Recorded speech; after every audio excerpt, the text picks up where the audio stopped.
was the greatest magic trick I've ever seen.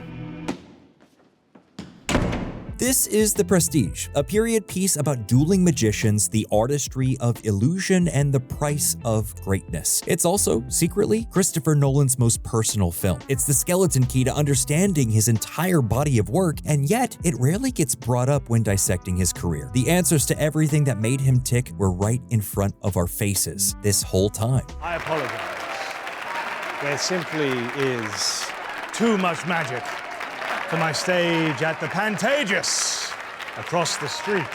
Christopher Nolan might be the most important filmmaker of his generation. He's achieved meteoric financial success, critical acclaim, and charted his own course, making projects that almost no other filmmaker could get made. He also is notoriously private. He's not someone who openly talks about his personal history, the meaning of his films, or why he is the way he is. However, this scene from the finale of The Prestige holds all of the secrets to his illustrious career. In case you don't remember, The Prestige is a historical epic based on a novel by Christopher Priest that follows two rival magicians as they attempt to push the boundaries of their chosen practice and take very different routes to their eventual destinations. On one hand, we have Christian Bale's Borden. From humble beginnings, he pioneers a trick that's so simple and deceptive, it almost doesn't impress anyone because of how effortless it is. He disappears and reappears, moving about 10 feet in what seems like mere seconds. No one initially knows how it's accomplished. Conversely, Hugh Jackman's Angier uses a trick called the teleported man. Again, no one knows how it's done, and the result is utterly inexplicable. Angier disappears and reappears instantly over distances that aren't humanly possible. In both tricks, the key point is how it climaxes. This part of the trick structure is called the prestige. You have to bring back what you've taken away in a surprising manner. You have to restore the status quo. The scene in question comes at the very end of the film. Angier is sitting on the floor having just been shot. Borden scoffs, It takes nothing to steal another man's work.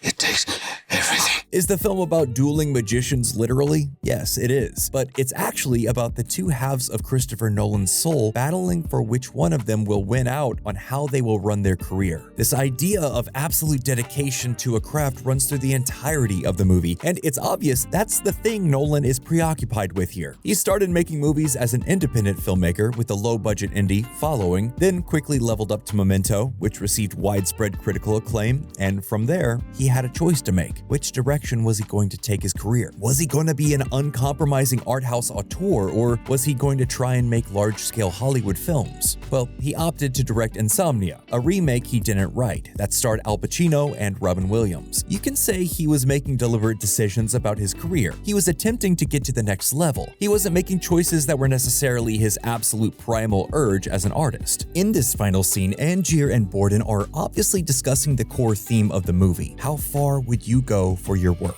That's the thesis of the entire story. What are you willing to sacrifice to get to the next level? Well, Borden represents the side of Nolan's personality that doesn't want to compromise, that is unwavering and is completely dedicated to his craft, even in the face of capsizing artistic projects, where Angier represents the necessity to be flexible within the studio system, to play the game, and how sometimes that perspective can spiral out of control and you can lose yourself in a continual pursuit of more. Borden represents what happens when an artist refuses to have any flexibility, the torture they put themselves through when they refuse to compromise to get to the next level. And Angier represents when that necessary flexibility metastasizes and eats away at everything that makes you.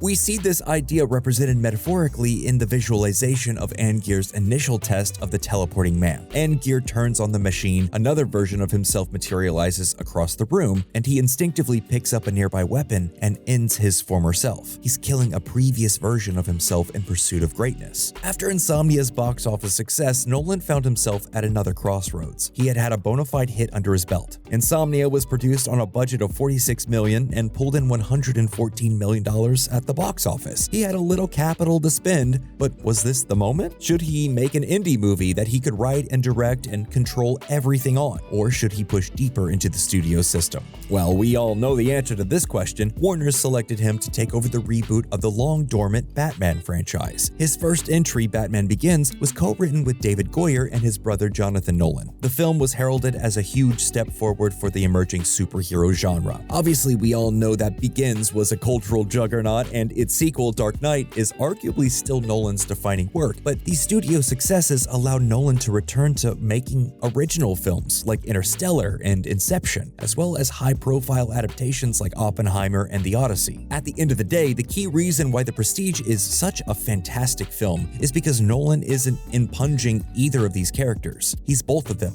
or all three of them if you're familiar with one of the movie's key revelations. You go live your life in full now, all right? You live for both of us. Borden's way of sacrificing his art is that he and his twin brother decide to share a single life. They're pretending to be a single person in order to have the ability to literally be in two places at once. They inherently have lived a compromised life to make this trick work. Nolan obviously loves the idea that making things is a no-win scenario. To a certain extent, everyone has to compromise. Film is a collaborative art form, so whether it's incorporating some bad notes from the studio exec or making a film you're not exactly thrilled to spend 2 years creating, every artist working in the medium has to compromise. In a less skilled filmmaker's hands, Borden would be the hero and Angier would be the villain, and that's not the case. They're both well-rounded characters who are completely realized and evolved over the course of the film. The fact that Nolan chose to use his cultural momentum from Batman Begins to get this movie made is really impressive. He's obviously highly adept at playing the Hollywood game, but the maturity and texture on display in this film show just what an amazing craftsman he is as well. Christopher Nolan wants to shoot movies on film for the theatrical experience. He wants to make stories that are both crowd-pleasing and have probing intellectual themes. He wants to shoot practical stunts and actual explosions. He wants to make large-scale epics and big swing high-concept pictures. He's literally trying to do it all. Usually, directors have to pick a lane. Do you want to make small, intimate character dramas, or do you want to be sanded down in a studio system as a journeyman director for hire? But it's very apparent that Nolan spent the first decade and a half of his career very deliberately crafting a career to allow himself as much freedom as possible. And in many ways, The Prestige is his most autobiographical work in that respect. It's a film about the sacrifices it takes to become an artist and how difficult it can be to will something as expensive as a film into existence, and then have to do it over and over and over again. Angier and Borden are the dual symbols of the existential poles of being an artist: compromise and rigidity, stubbornness and malleability. It's obvious that the structural, symbolic, and narrative lessons that Nolan learned on this movie deeply influenced his work on The Dark Knight. He ported over the political, ideological, and competitive struggle of Borden and Angier onto the Joker and Batman. More people have seen that film, obviously,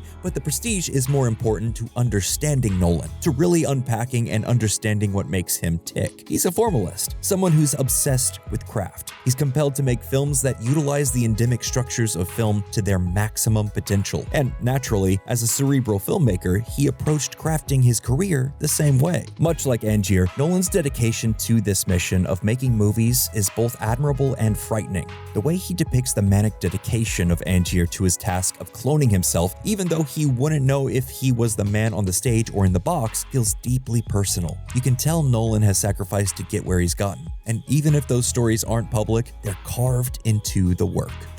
And well, that's all we have for this episode of Nerdstalgic. What do you think? Is The Prestige Nolan's masterpiece? Let us know in the comments below. And as always, like, comment, and subscribe for more videos just like this.